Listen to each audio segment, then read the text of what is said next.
Hey guys, it's Abby. Today I'm bringing you guys a Flak pet build. Yes, another one, and it's also a radiation one, but I think you're going to really like this one. I've been playing it a lot lately. It's super duper fun, great for mobbing, great for bosses. I wanted to give a huge thank you to the community, to your guys' comments. I've been reading every single one of them and responding to as many as I can. Thank you for the 1,000 subs, and thank you for all the constructive criticism, comments, and love that you've shown me on my previous build videos. I've been having a lot of fun trying to come up with unique builds for Flak, so that's all I wanted to say. So here's the build. The hazmat build is centered around radiation, but it's also centered around lots and lots of damage. It's a bit of a glass cannon, but I think you'll find that you do way more than enough damage to get yourself back up if you should go down. The gameplay that you're seeing now is a sub 5-minute run on the Trial of Supremacy Proving Grounds on Mayhem 3. You can see the modifiers up there as well. As you'll see in this run, my health does go down quite a bit, but that's because the enemies had a 40% increase in weapon damage. But I think it's a good showcase of the build and how it just explodes everything. The radiation damage and radiation burst pretty much melts everything. These little badass nogs, he's gone. The wolves, well, they're gone. Everything just explodes and melts so quickly and easily with this build. It's amazing. Oh yeah, and keep in mind that radiation does 50% of its damage to armor, so the fact that I'm shredding through these big guys at the end is pretty crazy. Alright, so before we get any further, I want to show you guys the skill tree. I'm going to pop it up on the screen here. You can pause it if you want to try it out for yourself. As you can see, with the hazmat build, we're going all in on the blue master tree and the red hunter tree. This is giving us the most damage that we can get out of our pet and out of ourselves, giving us a lot of crit and a lot of hunter skills, while also sacrificing a little bit of the health regen and total health from the green stalker tree. The playstyle for this build is up in the enemy's face, really fast, furious, and you want to make sure you're irradiated most of the time. You can tell you're irradiated by the yellow gas and the bubbles at the bottom there. You can see on the screen. This means you are taking radiation damage, but by using the red suit shield, which we'll go over in the gear section, you are 100% immune to radiation damage. Also, this weapon I'm using, which is a Children of the Vault Pestilence pistol. Another great perk of this pistol is that it irradiates me when it overheats. So if you're not close enough to the enemy, or if you're fighting a boss that won't explode near you, you can use this pistol to irradiate yourself.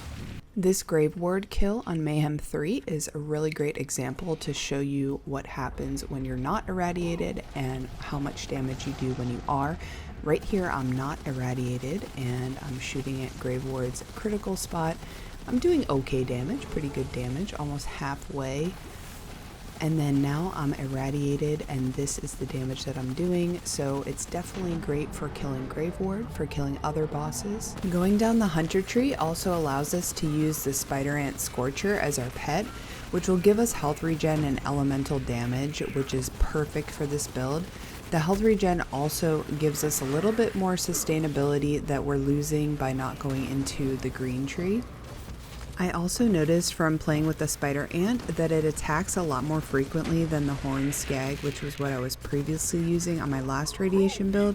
So I decided to go with 5 out of 5 in Frenzy. This only increases the damage that my pet and I do up to 40% for each of us when I have a full 10 stacks of Frenzy. I tested this skill against Go for the Eyes and also against He Bites to see if it would be better to have reflection damage or a guaranteed critical hit when first melee attacking an enemy. And I noticed that my pet did more damage with the 5 out of 5 in Frenzy in all cases. If you guys want to see a video testing those skills, let me know and I can post that as well. Let's get into the gear. I've got my flak set up this way. A couple of the items are going to be requirements for this build, so you definitely want a radiation weapon. You can choose whatever weapon you want. I like this stabby damned pestilence because it's anointed, so while Gamma Burst is active, I gain 65% bonus radiation damage. It's important to note that this 65% bonus radiation damage is applied to the gun damage only, so if you get this anointed perk on a different elemental weapon, it still will apply that radiation damage, but just as an extra bonus. It doesn't apply to your Gamma Burst or your grenades. Also, this pistol can irradiate me, like I showed you guys before, when it overheats, so that's a really nice perk of this weapon.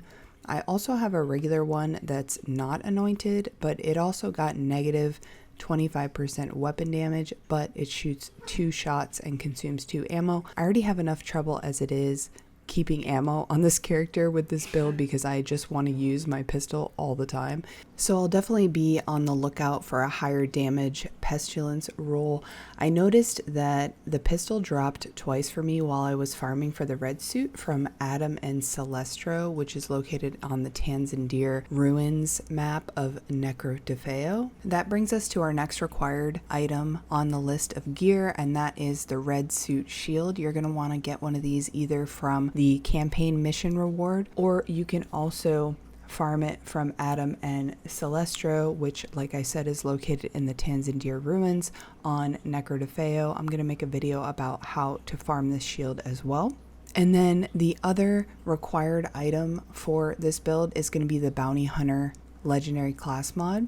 I'm using this one because it gives me +4 into the Hunter's Eye, which is bonuses when fighting different types of enemies. This helps a lot when it's versus robots, since radiation does 50% less damage to armored targets. This gives you a little bit of a buff to compensate for that. This one has weapon fire rate, Atlas weapon reload speed, and Jacob's weapon reload speed. I also have a different one that gives me Torg weapon projectile speed, Hyperion weapon fire rate, and COV weapon damage. I might test this one out as well because it gives me a plus bonus into one of my hunter skills, gives me +2 in there, and also gives me +1 into frenzy, which is super nice. You could also run hunt skill power as well if you wanted to try and boost the power of those hunt skills, but keep in mind for most of them you need to get kills in order to proc those. But with the bounty hunter class mod, you're going to have a 3% chance to activate any purchased hunt skills when you're doing gun damage.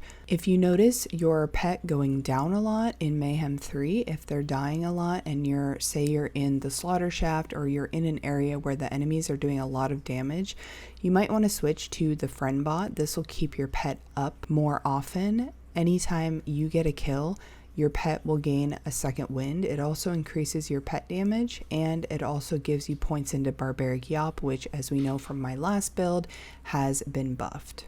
The next required piece of gear that you're going to keep an eye out for is the Elemental Projector pullout method. Anything with this elemental damage boost. While we're suffering an elemental effect, it increases the damage by 183% with that same effect. So this is what really makes the build shine, what really makes it all come together. Due to how radiation works, and when the enemies die, they explode in a huge puff of gas, that's going to actually irradiate you. And because we have this red suit shield on, we're not going to take any damage from the radiation, because radiation is actually really damaging if you don't have the resistance, which is why we wear this shield. Now, I will say you can use another shield like this stopgap shield that has 13% resistance, and then you could find another piece of gear that has more radiation resistance and try to go with that. If you don't have the red suit yet, or if you feel like you're dying a lot, you could go with a beefier shield, and on shield break you become immune to any damage. So I also use this one sometimes if I'm in some of the slaughter shafts that are a little more crazy with the damage and the enemies are shooting their rockets at you constantly. You feel like you're going down and you feel like you are far enough away that you're not going to get irradiated. But this build really shines when you have this red suit. You can constantly take radiation damage, so this 183% damage boost is constantly up when you're using your radiation weapon. Also on this relic, I got really lucky because I got max health, which I think helps give this build a little bit more tankiness. It's still a glass cannon, but I also got irradiate chance 27%, and 16% radiation damage. Other good perks on this relic could be incendiary damage, since your pet, the spider ant, does incendiary damage, or shield capacity, but this 183% damage boost while you're irradiated with your radiation weapon is really the core of this build. And then I also have the Merv Hex. I use this just to get more and more radiation, because this radiation damage 16% is going to affect this. But if you're coming across a lot of armored enemies and you want to use a cryo grenade to kind of help with the damage, you could switch to a cryo hex. All right, so that's it for the gear. Let's jump back into the gameplay. Here's the final boss fight in the Proving Grounds Trial of Supremacy. You can see on the right hand side that I finished it in less than 5 minutes, just barely, but we did it for our first run in Proving Grounds on this build. I also wanted to quickly show you guys how this build performs when the modifiers are against us. That being, the enemies take 50% less damage from radiation and also from incendiary. As you can see, it still does a pretty good job melting enemies. It has a little bit of difficulty against this armored badass, but luckily he left a cryo puddle, so I was able to walk through it, giving me a cryo elemental status, which then in turn boosted my cryo weapon because of the relic that we're wearing. Alright guys, that's it for the build. I hope you enjoyed it. If you like this type of content and you want to see more, definitely subscribe for more build videos and videos on Borderlands 3. If you want to see this build in action, I stream on twitch.tv/AbbyHour Tuesday, Thursday, Friday, Saturday at 8 p.m. Eastern Time. So come check me out, say hello, and put the build to the test. Let me know what you guys want to see in the game, and I'll do it for you. So until next time, bye guys.